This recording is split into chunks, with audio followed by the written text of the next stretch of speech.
యేసుక్రీస్తు నామములో మరొకసారి మీకందరికీ హృదయపూర్వక ధన్యవాదాలు తెలియపరచుకుంటూ ఈ ఆత్మీయ ఆహారం అనే కార్యక్రమానికి మిమ్మల్ని ప్రేమపూర్వకంగా ఆహ్వానిస్తూ ఉన్నాను. బాగున్నారు కదూ? ప్రతిరోజు కూడా నేను చక్కగా దేవునిలో ఎదుగుచు, దేవునిలో బలపడుచు, మీ కుటుంబాలు అందరూ కూడా సంతోషంగా ప్రభుని ఆరాధన చేస్తూ ముందుకు సాగిపోతున్నారని నేను భావిస్తూ ఉన్నాను. మోషే మరొకసారి ఈ యొక్క ఇజ్రాయెల్ ప్రజల్ని ఇంకోటి జ్ఞాపకము చేసుకోమని అంటూ ఉన్నాడు. చూడండి, ద్వితీయోపదేశకాండం 5వ అధ్యాయము 15వ వచనాన్ని మనం గమనిస్తే, నీవు ఐగుప్తు దేశమందు దాసుడువై ఉన్నప్పుడు నీ దేవుడని యెహోవా బాహుబలము చేతను చాచిన చేతి చేతను నేను అక్కడి నుండి రప్పించినని జ్ఞాపకము చేసుకొనుము. అందుచేతను విశ్రాంతి దినము ఆచరింపవలనని నీ దేవుడని యెహోవా నీకు ఆజ్ఞాపించను. ఇశ్రాయేలు ప్రజలు భయంకరమైన బానిసత్వంలో ఉన్నారు. అక్కడి నుంచి దేవుడు విడిపించాడు. మోషేని ఎన్నుకొని మోషే ద్వారా అనేకమైన సూచక్రియలు చేసి వారిని గొప్ప విడుదల చేయడం మనం చూస్తూ ఉన్నాం కదూ. అలానే మన యొక్క జీవితంలో కూడా దేవుడు పాపమనే బానిసత్వం నుంచి మనల్ని గొప్ప విడుదల చేశారు. కాబట్టి ఏం చేయమంటున్నాడు? అది జ్ఞాపకము చేసుకోమంటూ ఉన్నాడు. నువ్వు ఏ విధంగా బానిసత్వం నుంచి బయటకు వచ్చావో, చీకటి రాజ్యం నుంచి వెలుగు రాజ్యానికి ఏ విధంగా వచ్చావో అది జ్ఞాపకం చేసుకోమంటున్నాడు. అంధకారము నుండి వెలుగులోకి ఏ విధంగా వచ్చావో అది జ్ఞాపకం చేసుకోమని అంటున్నాడు. ఎలా జ్ఞాపకం చేసుకోవాలి? జ్ఞాపకం చేసుకోవడానికి ఒక ఆచూకీ ఏమిటి అనంటే, ఆదివారం దినమున ప్రభు యొక్క సన్నిధికి వెళ్ళడమే. కాబట్టి చూడు, అందుచేత ఏమంటాడు ఆయన? అందుచేతను విశ్రాంతి దినం ఆచరింపవలనని నీ దేవుడని యెహోవా నీకు ఆజ్ఞాపించెను. ప్రియ సోదరి సోదరుడా, ప్రతి ఆదివారము దేవుని యొక్క మందిరానికి వెళ్తూ ఉన్నావా? ఎన్ని ఆదివారాలు స్కిప్ అయిపోయావు ఒకసారి జ్ఞాపకం చేసుకున్నావా? పోనీ అది జ్ఞాపకం కాకపోయినా ఒకటి జ్ఞాపకం చేసుకునండి. ఆయన తన యొక్క స్వరక్తాన్ని ఇచ్చి మనల్ని కాపాడాడు. తన స్వరక్తాన్ని ఇచ్చి మనల్ని విడుదల చేశాడు. భూమి మీద 33.5 సంవత్సరాలు ఆయన జీవించి నిన్ను నన్ను గొప్ప విడుదల చేసినట్లుగా మనకు తెలుసు కదూ. మరి అవన్నీ జ్ఞాపకం చేసుకోవడానికి ఏమేం చేస్తాం? మనము మందిరానికి వెళ్ళి ఆదివారం దినమున, ప్రభువా నాకు ఇటువంటి కృపనిచ్చావయ్యా, నీకు వందనాలని జ్ఞాపకం చేసుకుంటూ ఉన్నావా? మనకు ఇచ్చిన యొక్క రక్షణను బట్టి మనం ఎంతగానో సంతోషిస్తూ ఆయన జ్ఞాపకము చేసుకోవాలి. ఒకప్పుడు ఏ రీతిగా నువ్వు జీవించావో, ఆ జీవితం వల్ల ఏ విధంగా నువ్వు కృషించిపోయావో, ఏ విధంగా నలిగిపోయావో అది జ్ఞాపకం చేసుకుని దేవుడిచ్చిన ఆ యొక్క రక్షణను చేత పట్టుకొని ఆయన ఆరాధిస్తూ ఉన్నావా ఆదివారం దినమున? కాబట్టే కదా మనము ఆదివారమున దేవుని యొక్క మందిరానికి ఎందుకు వెళుచూ ఉన్నామనంటే అదొక సూచన అన్నమాట. ఏంటి ఆ సూచన?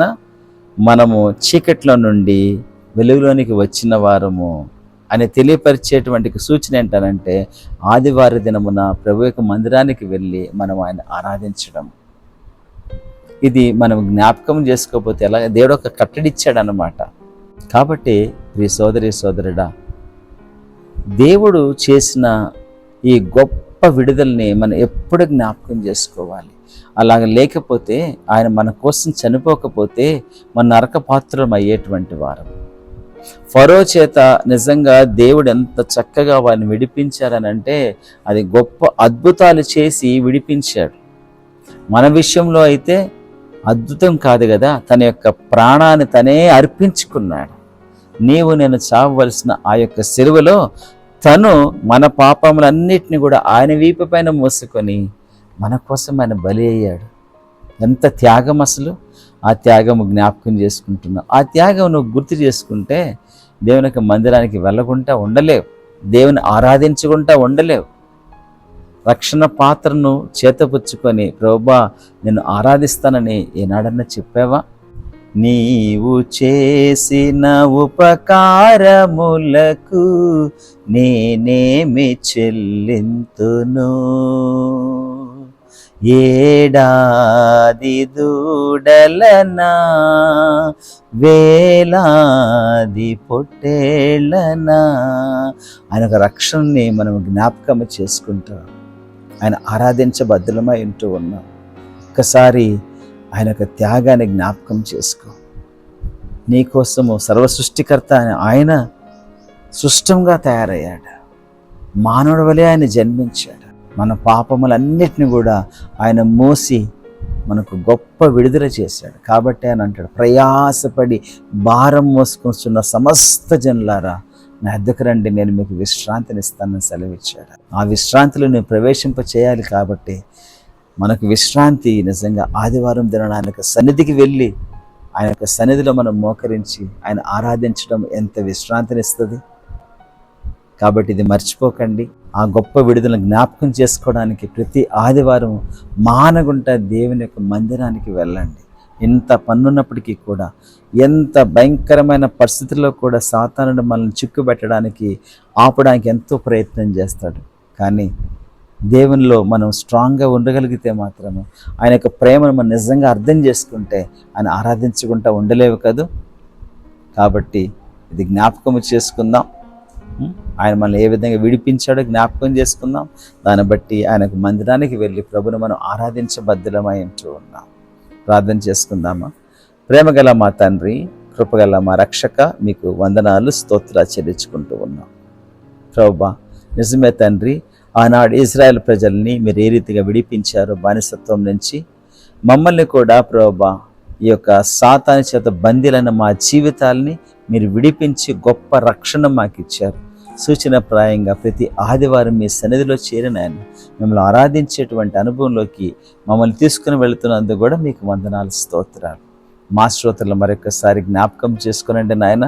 వారు చేసేటువంటి ప్రార్థనలన్నీ ఆలకించండి ప్రభువా.